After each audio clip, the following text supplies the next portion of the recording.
Assalamualaikum warahmatullahi wabarakatuh. Salam sejahtera cikgu ucapkan buat guru dan para pelajar semua. Apa khabar semua? Cikgu doakan semuanya dalam lindungan dan keberkatan daripada Yang Maha Berkuasa, Tuhan sekalian alam.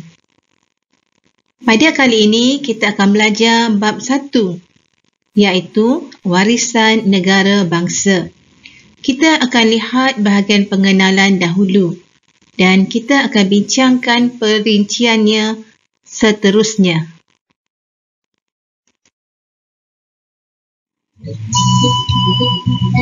Sebelum memulakan pembelajaran, cikgu harap para pelajar memahami kandungan di SKP yang terdapat dalam tajuk ini, iaitu merangkumi standard kandungan, standard pembelajaran dan standard prestasi. Di bawah standard kandungan 9.1 dalam tajuk 9 ini, iaitu nasionalisme di Malaysia sebelum Perang Dunia Kedua, pelajar akan memahami berkaitan dengan warisan negara bangsa.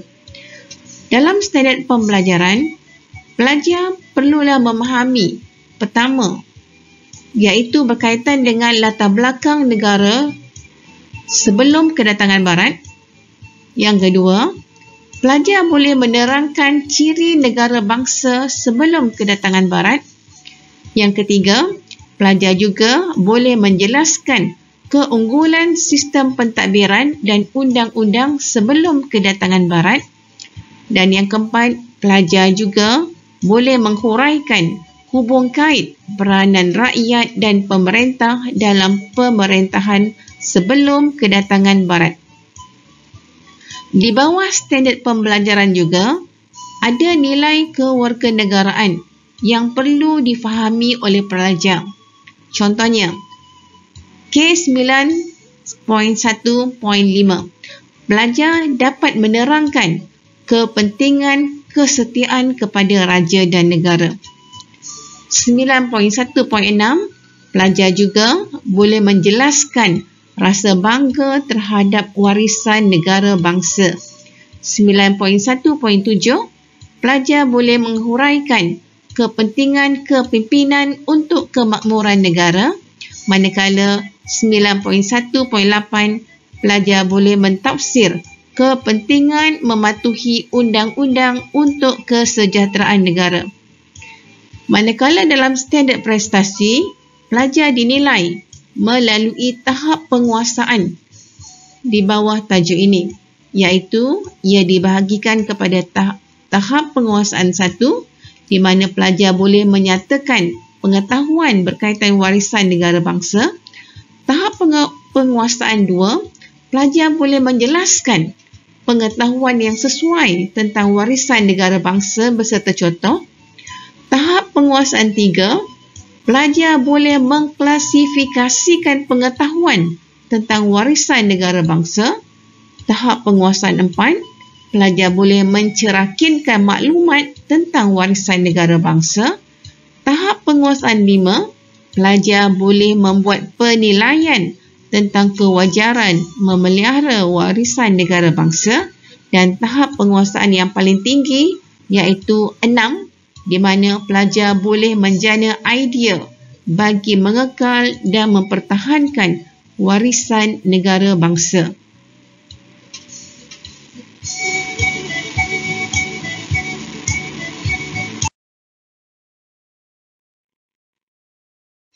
Para pelajar, dalam bab ini, apakah kemahiran pemikiran sejarah yang perlu anda pelajari? Antaranya ialah para pelajar perlulah memahami kronologi ciri-ciri perkembangan negara bangsa kerajaan alam Melayu. Para pelajar juga perlu meneroka bukti warisan negara bangsa sebelum kedatangan Barat. Kemudian, para pelajar juga perlu membuat interpretasi keunggulan pentadbiran dan undang-undang di negara kita, membuat imajinasi mengenai hubung kait antara peranan rakyat dan pemerintah di negara kita, serta membuat rasionalisasi pengukuhan pentadbiran dan undang-undang negara kita. Antara elemen kewarganegaraan dan nilai sivik yang perlu pelajar pelajari, antaranya adalah seperti pentingnya kesetiaan kepada raja dan negara, bangga kepada pemimpin yang menjaga kemakmuran negara kita. Pelajar juga merasa bangga terhadap warisan negara bangsa serta pentingnya mematuhi undang-undang untuk kesejahteraan negara. Jadi elemen kemahiran pemikiran sejarah serta elemen kewarganegaraan serta nilai sivik ini perlulah pelajar kuasai, terutamanya apabila ingin menjawab soalan berkaitan dengan nilai dan soalan-soalan kebat.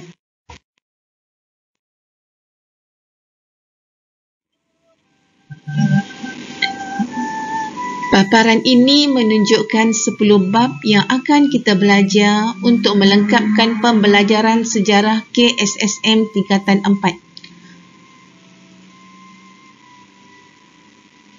Sukatan ini sudah diperkenalkan semasa perbincangan silibus dalam video yang lalu. Paparan animasi berkelip menunjukkan bab 1 warisan negara bangsa. Kita ke slide 1.0.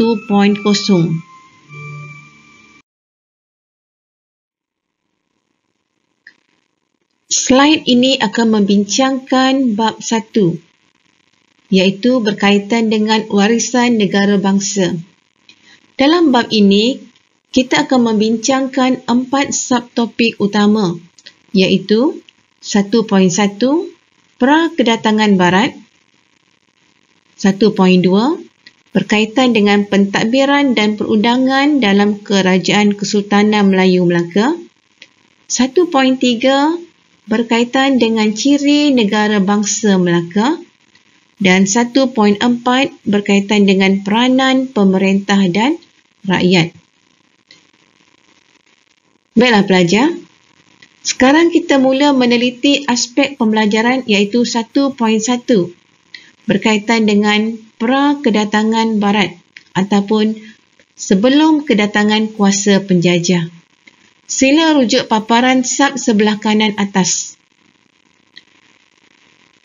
Pada 1.1 ini, iaitu kerajaan alam Melayu sebelum kedatangan kuasa penjajah telah memperlihatkan kepada kita konsep yang telah kita belajar semasa tingkatan 2.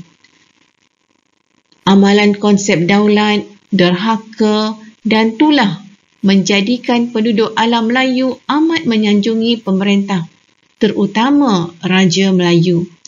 Raja dan kaum kerabat diraja sangat dimuliakan. Satu konsep yang meletakkan martabat Raja Melayu berada pada kedudukan yang tinggi iaitu konsep Dewa Raja.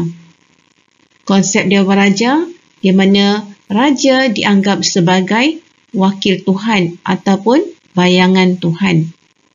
Seterusnya kita dimaklumkan bahawa masyarakat alam Melayu sejak zaman dahulu bukanlah hidup tanpa amalan tamadun. Sebaliknya, telah ada sistem perundangan iaitu Undang-Undang Kutara Manawa dan Undang-Undang Manu yang telah diamalkan oleh Kerajaan Majapahit. Kerajaan yang muncul pula biasanya mempunyai wilayah pemerintahan yang luas. Biasanya, wilayah tersebut terdiri daripada pusat pemerintahan, wilayah negeri, wilayah taklukan dan wilayah naungan. Ini kita akan teliti kemudian. Contoh kerajaan alam Melayu tersebut adalah Sriwijaya dan Melaka yang telah menguasai tanah Melayu dan Sumatera serta laluan Selat Melaka. Kerajaan Funan pula menguasai Sungai Mekong yang kaya dengan hasil beras dan hasil hutan.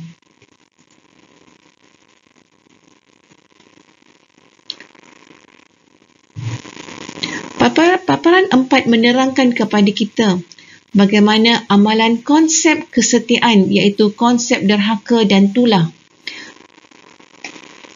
Rakyat Sriwijaya contohnya diwajibkan minum air sumpah untuk menunjukkan kesetiaan kepada raja dan negara.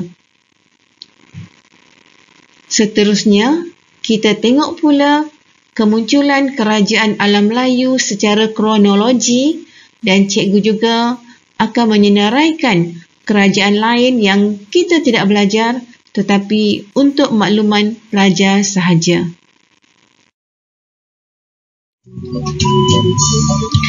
Carta kronologi garis masa pada paparan menunjukkan dua pembahagian, iaitu garis bawah menunjukkan abad dan garis atas untuk kerajaan yang muncul.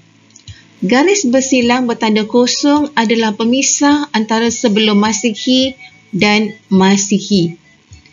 Konsep Masihi ini tentu pelajar telah belajar semasa di tingkatan 1 dan 2, iaitu zaman air batu dan zaman prasejarah. Kerajaan pertama paling awal dikesan melalui bukti penemuan arkeologi di alam Melayu adalah Kerajaan Funan yang muncul seawal abad pertama Masihi lagi. Ia diikuti oleh Champa pada abad kedua dan berakhir pada abad ke-15. Kedah Tua pada abad ke-5 hingga 11. Gangga Negara yang muncul pada abad 6 hingga 11. Empayar Sriwijaya pada abad ke-7 hingga abad ke-14.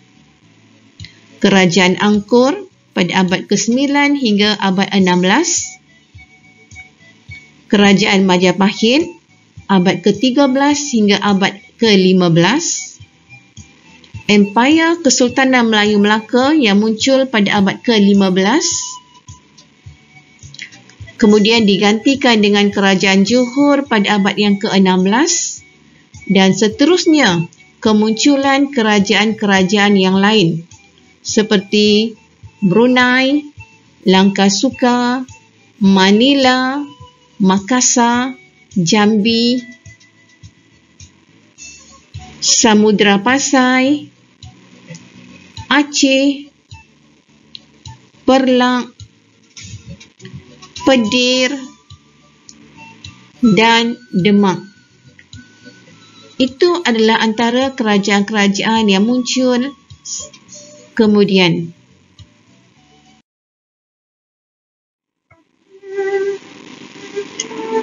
Kita teliti pula subtopik 1.2 iaitu ciri-ciri negara bangsa dan terdapat 6 perincian. Perhatikan paparan pertama kanan atas. Sebuah negara bermakna berdirinya sebuah kerajaan dan pemerintahan. Terdapat sistem yang mengisi perjawatan sesebuah kerajaan. Kerajaan alam Melayu secara hierarkinya mengamalkan sistem pembesar 4 lipatan.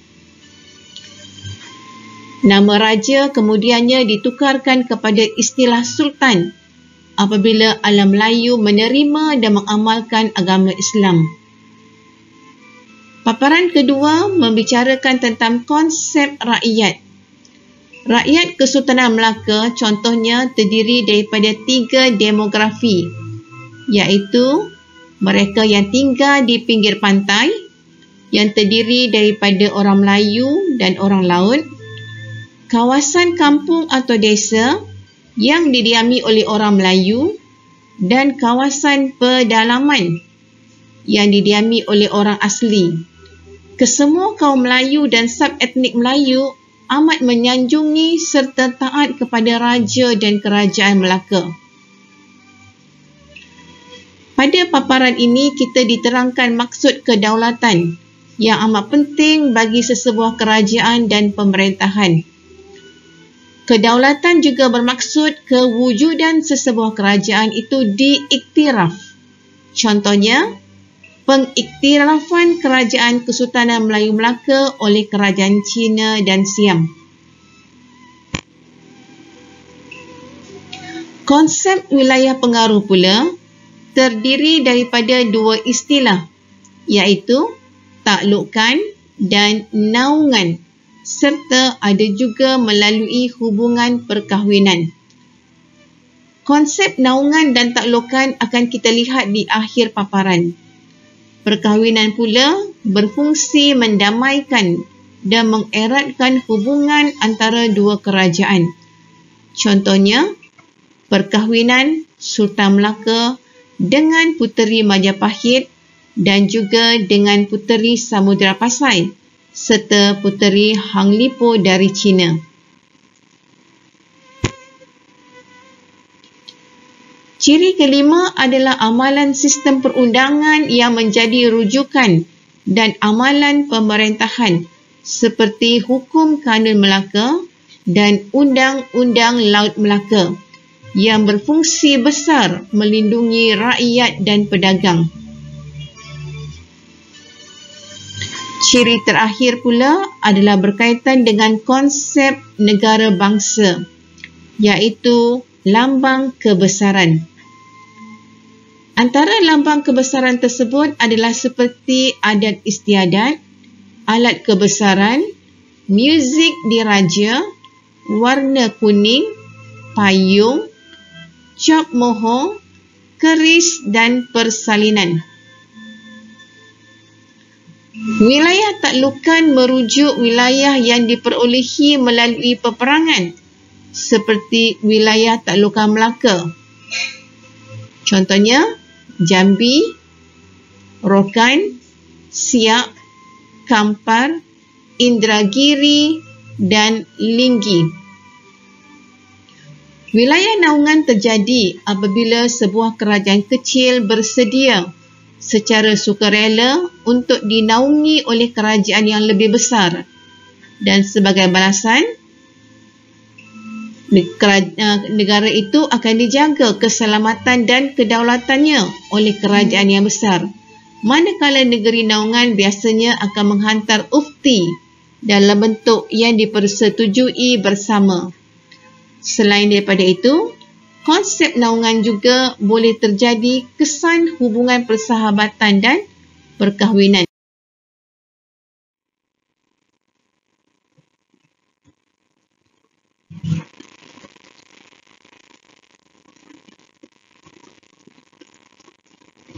Struktur pentadbiran Kesultanan Melayu Melaka contohnya dipanggil sistem pembesar 4 lipatan.